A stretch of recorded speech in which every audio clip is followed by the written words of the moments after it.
ज्योतिष का जो सिलेबस है वो कितना वास्ट है, कितना बड़ा है। सामुद्रिक शास्त्र जिसका एक छोटा सा भाग है हस्तरेखा, फिर मस्तिष्क की रेखाओं के द्वारा भविष्यवाणी करना, अंगूठे के द्वारा भविष्यवाणी करना और एक पैरों की रेखाओं के द्वारा भविष्यवाणी करना। आजकल वो सिग्नेचर के द्वारा प्रेडिक्शन बहुत चलता है, ये भी ज्योतिष का अंग है। बोलने का तरीका, कई ऐसे ज्योतिष मिल जाएंगे जो बोलने से ग्रह पकड़ लेते हैं, अच्छा आपका ग्रह ऐसा चल रहा है, तो एक सामान्य व्यक्ति भी उसको देख सकता है। विवाह जिस समय हुआ उस समय की कुंडली बना करके, ग्रहों की स्थिति देख करके, यानी विवाह की कुंडली बना करके उसका फलादेश उसके पूरे संबंधों का कर सकता है। जो हमें देख रहे हैं उनके समझ के लिए मैं एक प्रश्न छोटा सा इसमें, अगर एक व्यक्ति सच में, जैसे आप 10 साल से संस्कृत विश्वविद्यालय में ज्योतिष विभाग में पढ़ा रहे हैं, जी जी फिर भी आप कह रहे हैं कि आप अभी विद्यार्थी हैं, जी जी ज्योतिष का जो सिलेबस है वो कितना वास्ट है, कितना बड़ा है, एक समझ के हिसाब। ज्योतिष का सिलेबस, जैसे मैंने शुरुआत में कहा, ये बहुत बड़ा समुद्र है।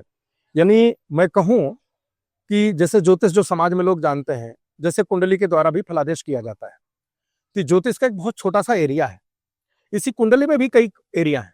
कोई चीज हो रही है, मान लीजिए विवाह हो रहा है, विवाह का परिणाम क्या होगा किसी ने प्रश्न नहीं किया, तो एक सामान्य व्यक्ति भी उसको देख सकता है। विवाह जिस समय हुआ उस समय की कुंडली बना करके, ग्रहों की स्थिति देख करके, यानी विवाह की कुंडली बना करके उसका फलादेश उसके पूरे संबंधों का कर सकता है।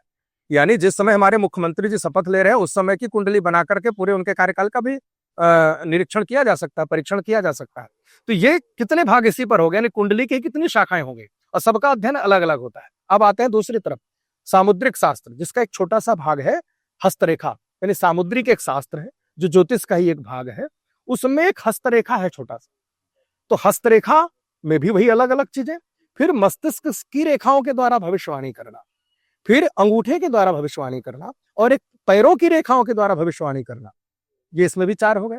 छोड़िए, अब अंग लक्षण पर आते हैं। अंग के शरीर की संरचना के आधार पर वो उसका प्रिडिक्ट करना। आजकल वो सिग्नेचर के द्वारा प्रिडिक्शन बहुत चलता है, ये भी ज्योतिष का अंग है।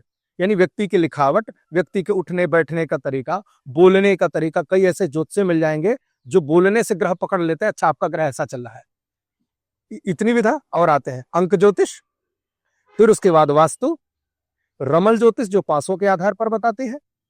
ऐसे ही अंक ज्योतिष के भी बहुत सारे हिस्से हैं। अंक ज्योतिष को जैसे हम 1 से 9 तक कर बांट के रखे हैं, इतने ही अंक ज्योतिष नहीं है। एक अंक ज्योतिष कैलकुलेशन में भी है।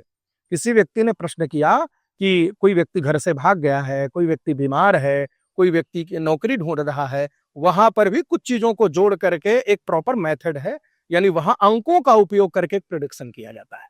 तो यानी लगभग 18 से अधिक मेथड है। केरलीय ज्योतिष एक अलग है, स्वप्न ज्योतिष अलग है, शकुन ज्योतिष अलग है, तिल विज्ञान अलग है। ऐसे करके यदि व्यक्ति की ही भविष्यवाणी की बात करें तो 18 से अधिक मेथड है। अब आप सोचिए, और जो ज्योतिष से आचार्य होता है वो किस पर होता है? किसी एक पर।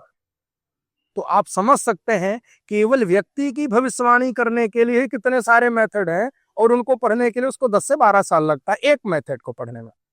तो हम समाज में आते हैं, वहां मेदिनी ज्योतिष है, मुंडेन एस्ट्रोलॉजी है, उसमें भी अलग अलग मेथड है, वो एक अलग ज्योतिष है। फिर उसको छोड़े, फिर एक अलग आते हैं जो खगोलीय विज्ञान है, जो ग्रहों की स्थितियों का अध्ययन करता है, जिसे हम गणित ज्योतिष कहते हैं। कब ग्रहण होगा, कब नहीं होगा, कब ग्रहों का युद्ध होगा, कब ग्रह अस्त होगा, कब उदित होगा, कब ग्रह दिखेगा, कब नहीं दिखेगा, कब वक्री होगा, कब मार्गी होगा, इसका एक अलग अध्ययन है। तो आप समझिए कि ज्योतिष कितना बड़ा है। लगातार जुड़े रहने के लिए आयुध को सब्सक्राइब जरूर करें।